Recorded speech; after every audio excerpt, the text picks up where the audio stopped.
Hello friends, आता ह्या लेक्चरमध्ये आपण सरफेस टेन्शन ही जी लिक्विडची प्रॉपर्टी आहे त्याच्यावर वेगवेगळ्या गोष्टीचा काय परिणाम होतो याची चर्चा करणार आहोत. तर let us discuss the effects of various things on the surface tension of a liquid. See, surface टेन्शनवर वेगवेगळ्या गोष्टीचा परिणाम शिकल्यानंतर आपल्याला काय फायदा होईल. सी, आपल्याला एक नॉलेज मिळेल की काय लिक्विडमध्ये मिक्सअप केल्यानंतर किंवा काय लिक्विडच्या टेम्परेचर बरोबर केल्यानंतर सरफेस टेन्शनशी होणार आहे आणि जेणेकरून आपण ते लिक्विड एखाद्या पर्टिक्युलर पर्पजसाठी वापरू शकतो. लाईक मी तुम्हाला उदाहरण देतो. आपण सरफेस टेन्शनच्या सुरुवातीला बघितलं तर जर आपण पाण्यामध्ये डिटर्जंट ऍड केलं तर पाण्याचं सरफेस टेन्शन कमी होतंय आणि मग आपण ते पाणी कपडे धुण्यासाठी जर वापरलं तर कपडे स्वच्छ होतात. राईट, म्हणजे इथं आपलं इंटेन्शन आहे की to reduce the surface tension. Other than the chemical ingredient in that detergent, one of the most important thing is surface tension देखील कमी व्हायला पाहिजे. तेच फिनॉलच्या बाबतीत पण होणार आहे, कारण आपल्याला ते लिक्विड पूर्णपणे त्या फरशीवर किंवा त्या एरियावर स्प्रेड झालं पाहिजे जर आपण फिनॉल पाण्यात मिक्स करून वापरतोय फरशी वगैरे पुसायला तर. सो इफेक्ट माहिती असणं जास्त महत्वाचं आहे. Right, so let us first discuss the first parameter which affect the surface tension and that is impurity. So impurity म्हणजे असे सबस्टन्सेस जे आपण लिक्विडमध्ये ऍड केल्यानंतर लिक्विडच्या प्रॉपर्टीज बदलतात. तर आपल्याकडे 3 प्रकारच्या इम्प्युरिटीज असतात. पहिले सोल्युबल इम्प्युरिटीज, लाईक सोल्युबल म्हणजे ज्या पूर्णपणे डिझॉल्व्ह होतात, विरघळतात लिक्विडमध्ये. मग आपण सोल्युबल इम्प्युरिटी लाईक सॉल्ट जर पाण्यामध्ये टाकली तर ती विरघळते. राईट, आणि त्याचा परिणाम काय होतो तर सरफेस टेन्शन पाण्याचं वाढतं. मग आपण म्हणू शकतो if soluble impurity like salt when added to water its surface tension increases. Right, so surface tension increases if soluble impurities like salt is added to water. Now next, there are certain impurities which are sparingly soluble in the water like detergent or phenol. ते थोड्याफार प्रमाणात ते पाण्यामध्ये विरघळतात. मग आता हे जे impurities आहे which are sparingly soluble in water, त्याच्यामुळे पाण्याचं सरफेस टेन्शन काय होतं, कमी होतं. So sparingly soluble impurities,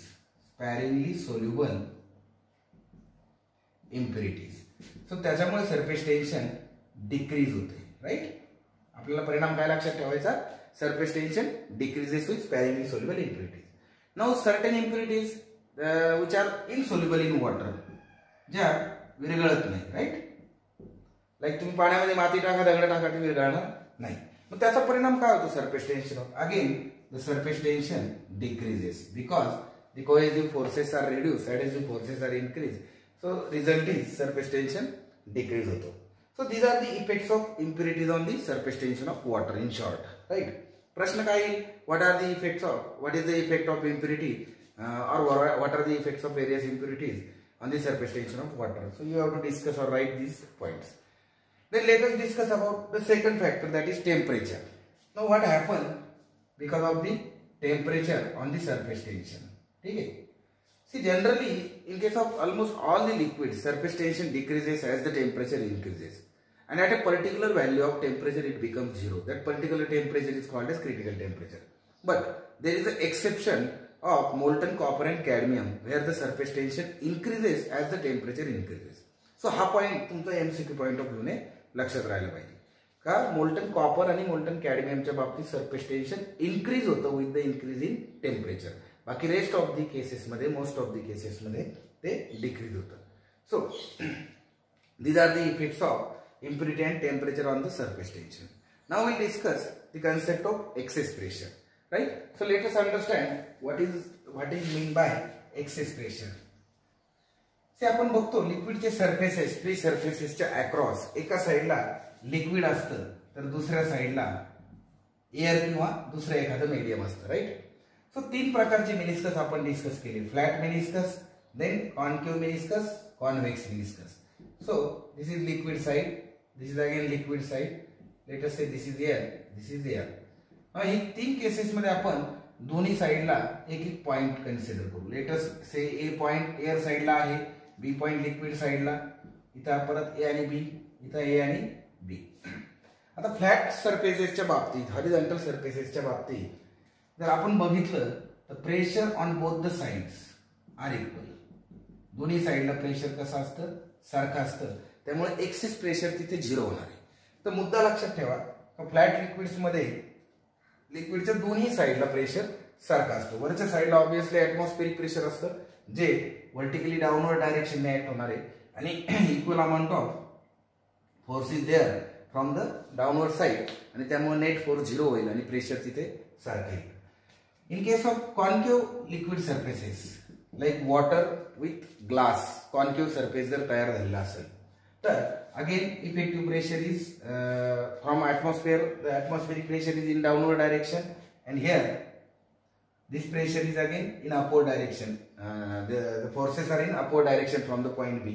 So net result is the net force will act in a downward direction and pressure from A side will be greater than pressure from B side. So concave side ला pressure जास्त असतं, म्हणजे air side ही concave side आहे, तिथून त्या ठिकाणी pressure जास्त असेल. मग आता एक्सेस प्रेशर या ठिकाणी PA मायनस PB असं तुम्ही लिहू शकता. So access pressure is PA minus PB. Now in this case, in case of convex surfaces, so resultant forces are in the downward direction because cohesive forces are effective and again here atmospheric pressure मुळे जो force तयार होतो तो देखील downward डायरेक्शनने आहे. त्यामुळे दोघांचा जो रिझल्टंट आहे तो खालच्या दिशेने असेल and you will see the pressure from B side will be greater than pressure from A side and again excess pressure is from concave side, that is from liquid side. म्हणजे flat साइडला दोन्ही साइडला pressure सारखं आहे. Concave meniscus मध्ये concave साइडला pressure जास्त आहे. कॉन्व्हेक्स मिनिस्कस मध्ये अगेन कॉन्केव्ह साइडला प्रेशर जास्त आहे, पण इथे कॉन्केव्ह साइड लिक्विडची आणि इथे कॉन्केव्ह साइड एअरची. तर हे मुद्दे लक्षात ठेवा. This will help us to understand the capillarity effect in future, right? Now our third point in today's lecture is Laplace law, which is very important, right? So Laplace law is for excess pressure. Laplace ने असं सिद्ध केलं होतं का जे काही excess pressure आहे inside the liquid drop or the bubbles, that is the function of surface tension that depends upon the surface tension. आणि त्या फॉर्म्युलाचा उपयोग करून we can solve the numerical as well as we can solve the MCQ problems, right? So let us consider the case for the liquid drop. Right, आपण drop साठी एक केस तयार करू. आता इथे बोर्डाचा प्रश्न येईल, state and prove the Laplace law of excess pressure किंवा obtain the formula for Laplace law. एक 3 मार्काचं डेरिव्हेशन येतं. फार सिंपल एक मॅथमॅटिकल अनालिसिस आहे. So let us consider a drop of radius R. समजा आपल्याकडे आर रेडियसचा एक ड्रॉप आहे ज्याच्या आतमध्ये प्रेशर आहे PI आणि आउटसाइड प्रेशर आहे समजा PO. सो एक्सेस प्रेशर म्हणजे काय? PI minus PO. ठीक आहे, excess pressure is PI minus PO. आपल्याला ह्या एक्सेस प्रेशरला in terms of surface tension एक फॉर्म्युला तयार करायचा आहे. ठीक आहे, आता आपण असं गृहीत धरू because of the increased pressure, because of the extra pressure from the inside of drop, as PI is greater than, see here PI is greater than PO, the excess pressure will be PI minus PO. ठीक आहे, हा drop थोडासा याची size वाढेल. the new size will be like this, me dotted line ने ती दाखवतो. ठीक आहे, and the increase in radius is delta R. आता इनिशियली ड्रॉपची साइज ज्यावेळेस R रेडियसची होती त्यावेळेस त्याचा सरफेस एरिया आपण मानू let A1 be the initial area, तो इन 4πr², right, which is surface area of a sphere. त्यानंतर A2 एक्सेस एरिया. आता रेडियस कितीने वाढली? R प्लस डेल्टा R एवढी एरिया ही न्यू रेडियस तयार झाली ड्रॉपची because of the extra pressure from the inside. So new area, final area is 4πr plus delta R bracket square. ठीक आहे, तो याला एक्सपांड केलं तर हे होईल 4πr² प्लस 8π. आता मी हा ब्रॅकेट बेसिकली एक्सपांड करतोय. पहिला 4π into bracket R² plus 2r delta R plus delta R², that is 4πr² plus 8πr delta R plus 4π delta R², right? Now the change in area due to excess pressure, change in area, that is delta A, which is A2 minus A1. तो किती येणार आहे? 4πr² plus 8πr delta R plus 4πr² minus this 4πr². So it will be 8πr delta R plus 4π delta R². Now let us neglect this term as delta R is very small. So we'll get change in area delta A is equals to 8 pi r delta r. ठीक आहे, हे झालं तुमचं पहिलं equation तयार ह्या analysis मध्ये. Now we know from the theory of surface tension and surface energy. See, as the surface area increases due to the excess pressure, there is a energy stored in the surface film due to the increase of the area, right? He theory आपण बघितली होती. आणि हे जे work done आहे ह्या केस मध्ये झालेलं ते वर्क डन कोणाच्या अगेन्स्ट होतं? ह्या ज्या लिक्विड पासून हा ड्रॉप बनलेला आहे त्याच्या सरफेस टेन्शनच्या फोर्सच्या against.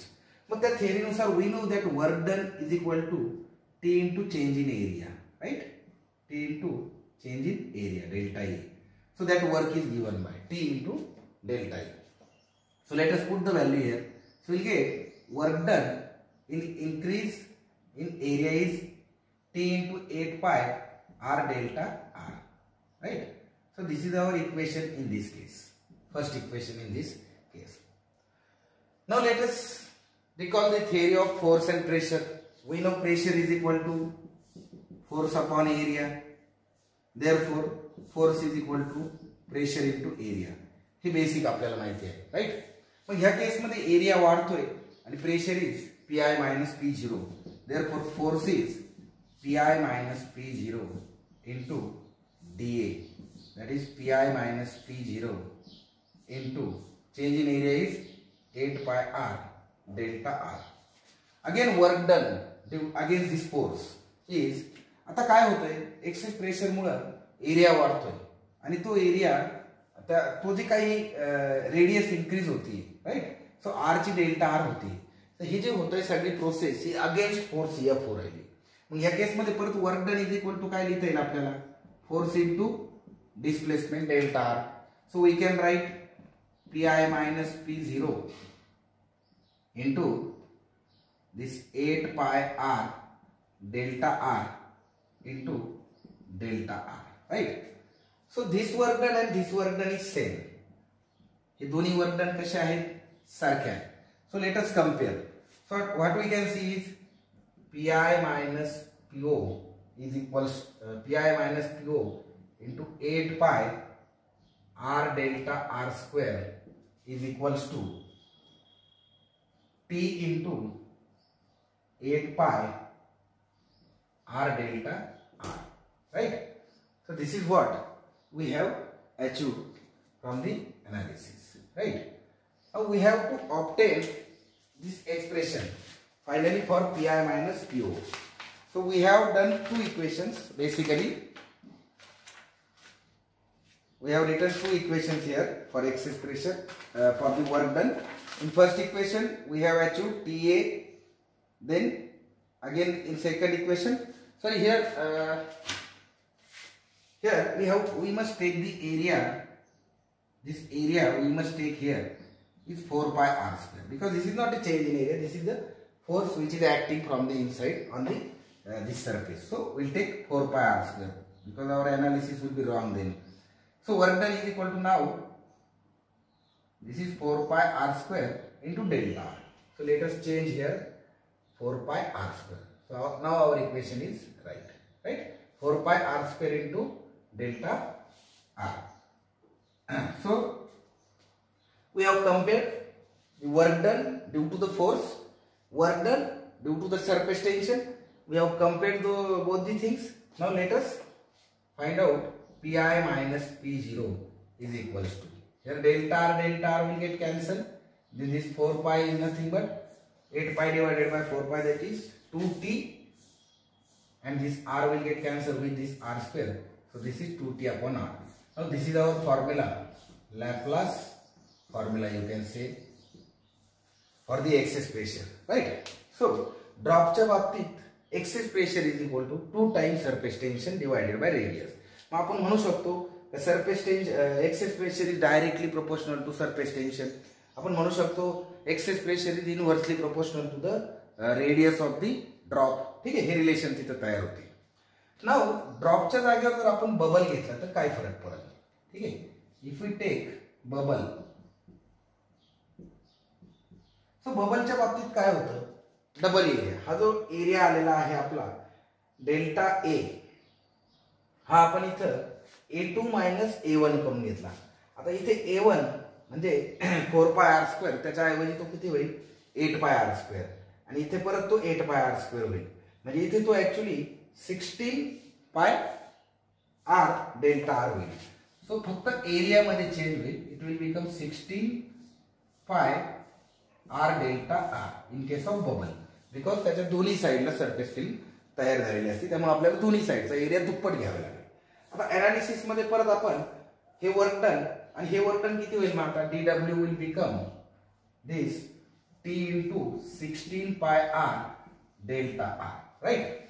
Now if we compare this again with Pi minus Po 4 pi r square delta r is equal to T into 16 pi r delta r, so we'll get Pi minus Po is equals to, now this is 40 divided by r, 40 divided by r. So this is Laplace formula for bubble. So in case of bubble आपल्याला लक्षात येईल तो drop पेक्षा access pressure दुप्पट असतं, right. So this analysis will help you to solve the board question, right. So बोर्डाला प्रश्न येईल, what is Laplace law of excess pressure, obtain an expression for the Laplace law of excess pressure, right. So summarise करू आपण topic इथे. So this derivation is important. We have got two formula here. So आपण ह्या session मध्ये particularly बघितलं की surface tension property he because of impurity change होऊ शकते, बिकॉज ऑफ टेम्परेचर चेंज होऊ शकते. सोल्युबल इम्प्युरिटीमुळे सरफेस टेन्शन काही केसेसमध्ये वाढते, लाईक सॉल्टचं उदाहरण बघितलं. In sparingly soluble impurities like detergent फिनॉलमुळे ते कमी होत आहे. त्यानंतर इनसोल्युबल इम्प्युरिटीजमुळे सरफेस टेन्शन कमी होते. टेम्परेचरच्या बाबतीत बऱ्याचशा ऑलमोस्ट सगळ्याच लिक्विडमध्ये सरफेस टेन्शन हे कमी होणार आहे with the increase of temperature. Critical टेम्परेचरला सरफेस टेन्शन 0 होणार आहे. त्यानंतर मोल्टन कॉपर किंवा कॅडमियमच्या बाबतीत टेम्परेचर वाढलं की सरफेस टेन्शन देखील वाढणार आहे, ती एक्सेप्शनल केस आपण बघितली. त्यानंतर एक्सेस प्रेशरच्या बाबतीत फ्लॅट सरफेसेसच्या अक्रॉस प्रेशर सारखं असतं, त्यामुळे एक्सेस प्रेशर 0 असतं. कॉन्केव्ह सरफेसच्या बाबतीत कॉन्केव्ह साईडला प्रेशर जास्त असतं. आता कॉन्केव्ह सरफेसेसमध्ये कॉन्केव्ह साईडला एअर असते आणि कॉन्व्हेक्सच्या बाबतीतही कॉन्केव्ह साईडला प्रेशर जास्त असतं, पण त्या ठिकाणी कॉन्केव्ह साईडला लिक्विड असतं, लाईक मर्क्युरीच्या केसमध्ये.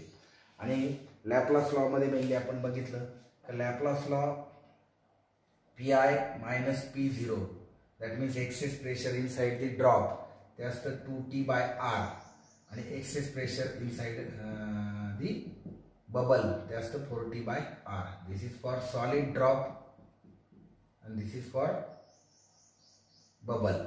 ठीक आहे. सो सॉलिड शब्द नाही वापरत मी, ड्रॉप अँड बबल एवढे शब्द वापरतो. So difference is in front of you. याच्यावरती वेगवेगळे MCQ पॉईंट तुम्ही सोडू शकता. डायरेक्ट प्रपोर्शन दिसतंय, रेडियससाठी इनवर्स प्रपोर्शन, म्हणजे रेडियस वाढली का एक्सेस प्रेशर कमी होईल. ठीक आहे. So this is about the surface tension. So till now ह्या चॅप्टरमध्ये आपण स्टार्टिंगला प्रॉपर्टीज ऑफ फ्लुइडमध्ये mechanical properties of fluid मध्ये we have discussed the basics of fluid mechanics, then pressure, then how to measure that pressure, what are the measuring instruments for pressure हे आपण बघितलं. त्यानंतर we have seen the property of surface tension. त्यानंतर त्या surface tension मध्ये basically surface tension काय आहे, त्याची मॉलिक्युलर थेअरी काय आहे, surface energy काय आहे, सरफेस एनर्जी आणि सरफेस टेन्शन मध्ये काय रिलेशन आहे, अँगल ऑफ कॉन्टॅक्टचं कन्सेप्ट काय आहे, अँगल ऑफ कॉन्टॅक्टमुळे लिक्विड सरफेसेस कशा पद्धतीने कॉन्केव्ह कॉन्व्हेक्स होतात, आणि पुढे आपण इथे एक्सेस प्रेशर आणि लॅपलास लॉ बघितला. So everything is very clear. You have to just follow it. One by one concept वाचा, जे काही फॉर्म्युले तयार होतात ते सेपरेट लिहा, कारण पूर्ण कन्सेप्ट पूर्ण थिअरी समजल्यानंतर फॉर्म्युला अप्लाय करणं जास्त सोपं जातं. Next lecture will see the concept of capillarity, right? Thank you.